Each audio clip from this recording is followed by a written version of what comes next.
So while he brings it up, in the United States now we have OPN balloon. We are going in the reverse direction compared to the rest of the world. Like every other country has OPN first and then IVL later. For us it is IVL first and now we have an OPN balloon. The price difference is OPN balloon is $1,200 versus actually IVL balloon is $3,700. So there's a big price difference. So we probably will be using OPN and I'll let you know how it goes. So not every aggressive NC or OPN balloon will have a perforation, I am using it from a long time. It's very effective in many situations. However, the low profile sometimes is a big limitation. Okay, thank you. Go ahead, please. Good afternoon, everyone. So before we approach a balloon uncrossable lesion, we should have the basics clear. The first thing is to be sure whether we are using the right amount of force, because the guide wire distal to the balloon uncrossable segment should be in the true lumen, because the price that might we have to pay for this force might be a coronary perforation, because these lesions are often negatively remodeled, densely fibrotic, and sometimes with nodular or spicular calcium. We should have extreme caution in mid-LAD where there is eccentric calcium, especially on the myocardial aspect, as documented on IVUS, or when we are dealing with extreme tortuosity in left circumflex or RCA. So this is an algorithmic approach for a balloon uncrossable lesion. We may have balloon-based techniques as discussed in the earlier earlier presentation. We should increase the support. We can have microcatheter-based technologies, and then we may have some subintimal techniques, and more promising are the atherectomy things.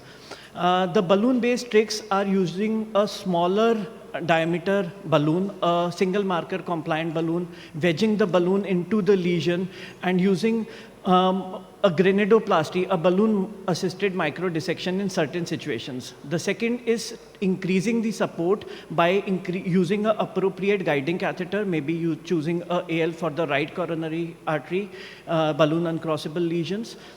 Using guide extension catheters that have superior pushability for enhanced deliverability, and using it in appropriate technique, like the inchworming technique along with the buddy wire, helped us to negotiate this balloon uncrossable lesion in this tortuous anatomy of a right coronary artery. Then there are other methods to increase the support, like using an anchor technique in the side branch or a distal anchor technique, or using some special techniques like instant anchoring. My focus would be on more on atherectomy things. So I'll just directly skip to that. Yeah. Various disruptive technologies are available today, including laser atherectomy, orbital atherectomy, intravascular lithotripsy. But what has stood the test of time in a balloon uncrossable lesion is rotablation. And even the guidelines and even the recommendations or the algorithms for an uncrossable lesion promotes direct use of rotational atherectomy or orbital atherectomy in such a case, especially more so if we have nodular or superficial calcium that are balloon uncrossable. We should resort to this technology. The first case is a 69-year-old male. He was a diabetic. He underwent PTCA to left circumflex in the past, and he had an intervention tried for LAD CTO in 2018, presented to us with recurrent angina. And this was the angiogram that showed a total occlusion in the osteoproximal left anterior descending artery. You will appreciate the bend, the long occlusion length, the heavy calcium. And even though the fielder wire slipped in easily, the microcatheter would just not go across past the lesion. And any attempts to push it, we were having a gritty feeling. We confirmed that the wire was in the distal true lumen, but we were not able to pass the microcatheter so that we could change it with a rota wire. And any advance would just push the guide back. And even the attempts of pre-dilating led to an accidental granuloplasty. So the question is, if we are not able to cross a balloon uncrossable lesion, how do we, or a microcatheter uncrossable lesion, how do we place our rota wire? An easy way is to dilate it with a small balloon, but since we were not able to be successful in this case, there was nothing else left. We buried the catheter as far as possible into the lesion, pulled the wire, and then attempted to wire it with a floppy rotawire, and we were successful. Another technique that has been described is to balloon occlude the proximal guide liner in the proximal segment, and thereafter deliver a microcatheter past the lesion with the help of this balloon trapping. This is known as guide extension tunnel in landslide technique. However, we were successful with routine wiring of the floppy rotawire in this case. Thereafter, we used a 1.25 burr pre-dilated with a 2.5 mm NC balloon. And this was the final picture that showed the ablation of the calcium. And this was the final result achieved. The next case is a 61-year-old postmenopausal female with refractory angina, and this was a right coronary artery. Just like in the past case, we were not able to pass the microcatheter easily, although we were able to wire with the Fielder XT wire very easily. So as we discussed earlier, the force 2 is less than force 1, and the balloon is just backing off. The force that the lesion is giving back to the balloon is much more than the force that it is attempting to penetrate into the lesion. But advancing the microcatheter is important, and hence having short balloons on the shelf is sometimes important. And we did a pre-dilatation with a 0.85 Nick nano balloon, and thereafter we were able to deliver the microcatheter and the rotawire and did a rotablation. So since you can see the calcium is relatively very long segment, we had to shift the platform twice or maybe even thrice to achieve a good ablation all across the length of this lesion. But despite this ablation of the calcium, IVUS evaluation showed significant some luminal gain, but there was significant deep calcium as well, and hence we used a intravascular lithotripsy, a combination known as rotatripsy, and identified the site where the pulses are most required and delivered those 80 pulses accordingly. Thereafter, we could document beautiful fissures and fractures in the calcium, and this is thereafter completed it with a routine stenting procedure, and this is the final result. So this is not just a story of all occlusive diseases. In the next case, it is a 65-year-old postmenopausal woman underwent CABG 10 years back on maintenance hemodialysis, having refractory angina because maybe aggravated by severe anemia, but despite correction of anemia, the patient continued to have severe angina.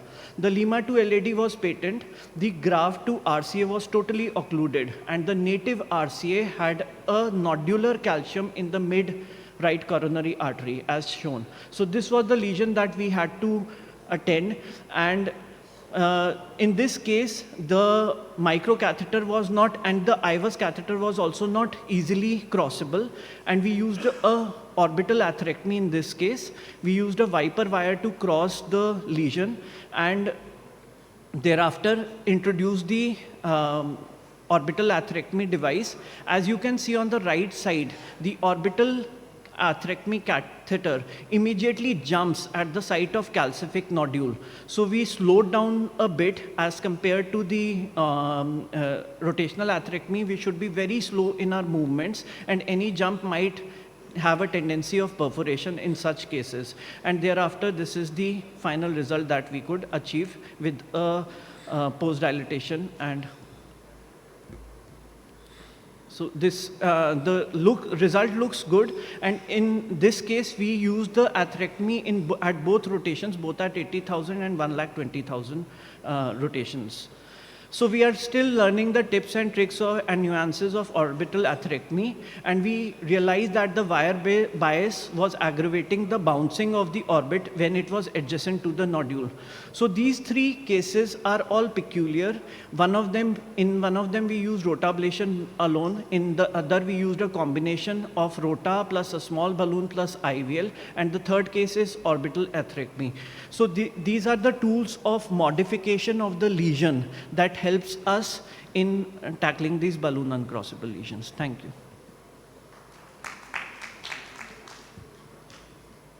Thank you, Dr. Bhatia. Are you going to go to the next lecture Yes. as well? Yeah. Which will be a wire escalation in CTOs. I think it is very important to understand that along with the chip, obviously some of these lesions could be a subtotal occlusions, 99%, some of them may be 100% occlusion. So wire escalation and wire usage is very important, and I think preparation or in your mind, getting the guide that gives you extra support and a guideliner or some microcatheter already should be available right away to save some time when you do these long procedures. Go ahead. Thank you for accommodating my talk from the next lecture. So I would be discussing about wire escalation in CTO. I'll try to be brief and about just the wires, and the antigrade escalation technique would be covered by another speaker in the next session. So whenever we are crossing a CTO, it is not just from the proximal lumen to the distal true lumen. The path includes the proximal cap, the CTO body, and the distal cap that may have peculiar anatomical challenges in different cases. And the concept is now moving from an intimal to a subintimal passage of a wire to an intraplaque wire cross to an extraplaque wire cross, because sometimes when we go extraplaque, the risk of complications increase proportionately. And the various techniques that have been described in CTO PCI is either antigrade wire escalation, antigrade dissection and re-entry, retrograde dissection and re-entry, that are usual techniques. And retrograde wire escalation is not a standard technique in most of the PCI cases. The algorithmic approach as well gives extreme importance to antigrade wiring. If the proximal cap is not ambiguous and the distal vessel quality is good, then we should always go for an antigrade approach first. Even otherwise, if we are able to document the proximal cap on a IVUS, then also we should again move to antigrade wiring. And hence, the knowledge of different antigrade wires and their properties is a key determinant to success of such PCI. The well-defined proximal cap usually has some area of remodeling, calcification at this site of high stress, and hence we should be able to use a wire with a good penetrating capability in case this area has significant calcification. And this most of the cases can be handled with approximately 50 to 60% of the cases can be handled with antigrade wiring and escalation. And for those, the steps should be adhered to very carefully. We should select an appropriate guide wire support, getting to the proximal cap, select a guide wire to cross the CTO, and we should be aware of the wire handling and crossing strategies. The first thing is to use an appropriate microcatheter for targeted entry into the proximal cap. There has been a debate between the use of microcatheter versus OTW balloon, but that debate is now over, and we should always use a microcatheter support because it provides more support, it is more resistant to kinking, and it allows accurate assessment of the microcatheter tip location, which is not possible with the OTW balloon. The next step is getting to the CTO segment. We should bend, considering a 3 or 3.5 millimeter proximal artery, we should bend the distal part of the wire when we are trying to access it with a 60 to 70 degree soft bend, and once inside the CTO segment, then we can change our strategy.